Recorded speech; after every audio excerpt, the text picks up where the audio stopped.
Somebody went on a rant tangent and said, why do Yugi tubers constantly deck profile these Salamangreat decks, these Orcust decks? Why? Why does it matter? My boy, I'm sorry to tell you this, but information is absolutely key. I'm going to debug this stupid fucking question with raw, important knowledge as to why providing decks that players can net deck and circulating information is good for the game. Let's dig on into this discussion, shall we?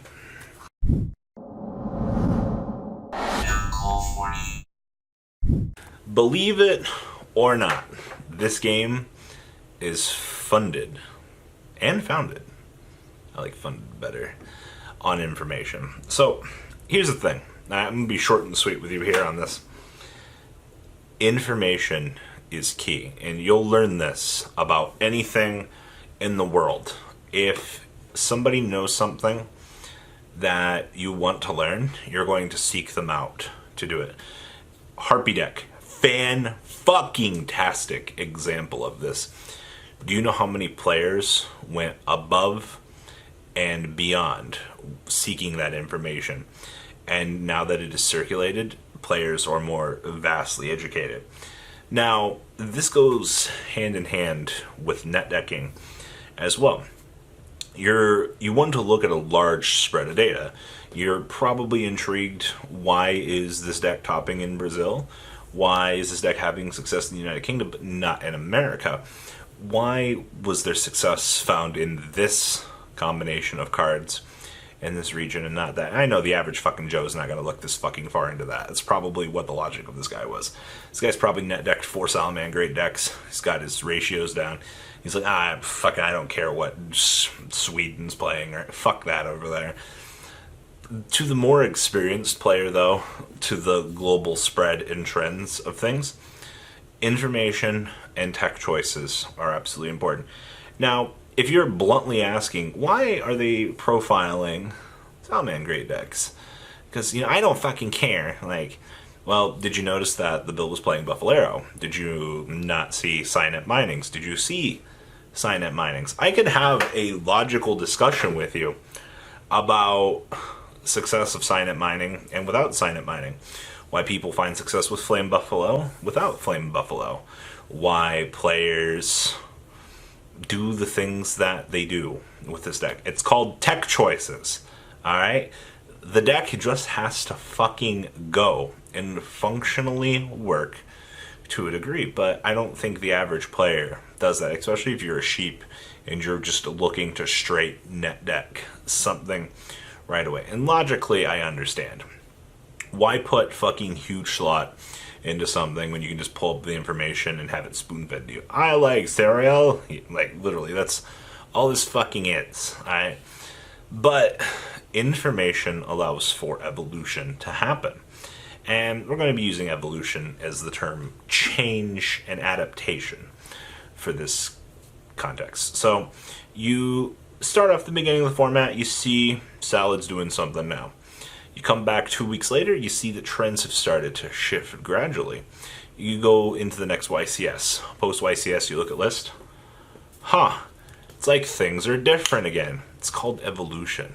These decks are adapting to the changes that are seeing. But if you're just taking these lists for a grain of salt, going, I don't fucking care. Why are you profiling fucking Salad for the 19th time, Robbie? Because the deck is changing. Those 1 to 2 card tech choices are what make these important.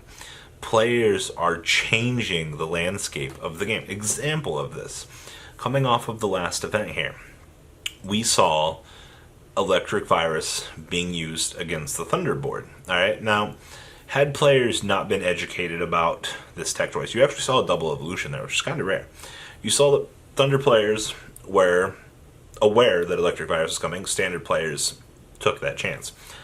Thunder players took this knowledge that they had and started playing Crystal Wing over Hot Red Dragon Archfiend, which was the counterplay to the counterplay. But if you were just strictly looking at lists as no numerical value to these things, then you're not going to see why that was important. Why have we cut X card and moved along to X choice? That is the thing that I think a lot of players miss when they are just looking at these decks like, oh, he just played that. That's whatever. I don't like that. I'm going to stick with this. There was a reason for that change. All right. Like that one card out of the 40 made all the difference for that player. And then there's the other rare example of you build a deck, you go play your 9-round event, and you don't fucking see shit. You don't draw that card at all. I've had my fair share of those events. My actual YCS top years ago, Grand Soil, game once. That was it. The whole fucking 13-round tournament. That's it. That's how the game works. Sometimes the choices that you make in deck building are often just overlooked, and there's nothing that you can really do about them. That's one of the cool things about this game. You're not always confined. Okay, so this is going to sound really weird. Just because you make shit deck building decisions doesn't mean that your deck won't reward you. You won't always open up broken, but you might not always open up bad. I've seen my fair share of decks as of late. You know, Danger Ojama, for an example. You play 45 cards because you don't want to dead draw the shit Ojamas. All right, we understand that. But when you get your deck going and you open up a chance to go full combo, you explode. And that's what your deck wants to do.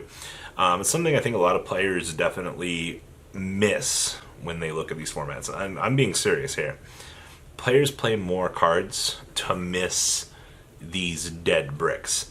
And everyone's like, well, why is he playing Upstart Goblin in 41 cards? Well, one, it's Sky Striker. It's an extra spell in the graveyard. I love that argument. That's one I'm never going to understand. It's like, oh my god, why is he playing Upstart? Because it's a fucking spell. It furthers the deck's strategy. 60 cards with Upstart. He's playing 59 cards, essentially. Alright, cut him a break. It works. Alright, it's one of those Yu-Gi-Oh things that you're probably never going to understand.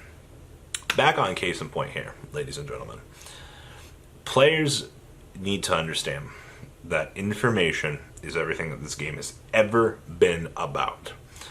Alright, sometimes players don't want to share information, and that's an interesting beast all in itself, because when people don't want to share something, you start digging, and then you start getting those people that start watching matches that those people have played, and start analyzing the decisions that they were making, and then people start to figure out things, and then ratios start to get out.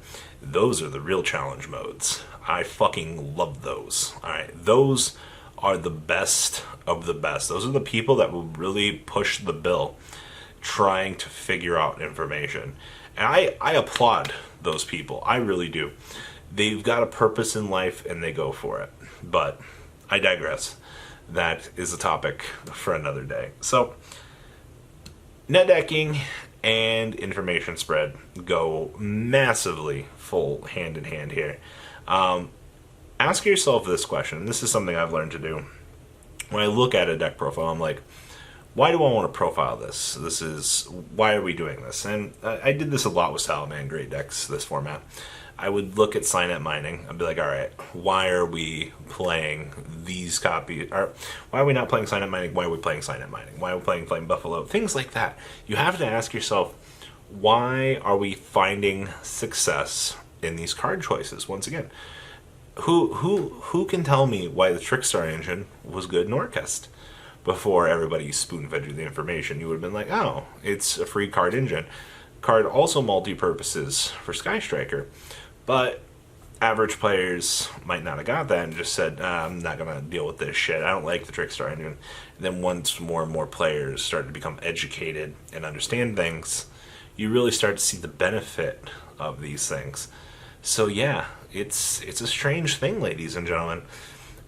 Information is the most important thing you are ever going to have in the game of Yu-Gi-Oh! And you should be happy that netdecking exists, because if it didn't, those playtesting circles and things like that would be really just so much harder to break and learn from. So yeah, we profile fucking Salaman Great Decks, shit Trickstar decks, shit Altergeist decks, because from event to event, texts change.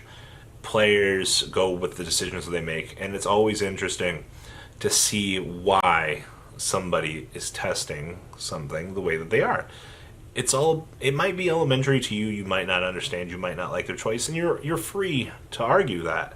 And I welcome you. I welcome you to challenge the knowledge that these players have. But at this point, they've had success. Players are willing to listen to them, as opposed to somebody like you who might just be taking a rogue shot and might not find success in their list. It's very up in the air for both sides of the equation, and that's why we play this game. No, information and challenging it is a lot of fun. That's why we do these things. All right, guys, please leave a comment down below. Tell me what you guys think. And well, guys, I'm out. Peace. The ride never, well, truly ends.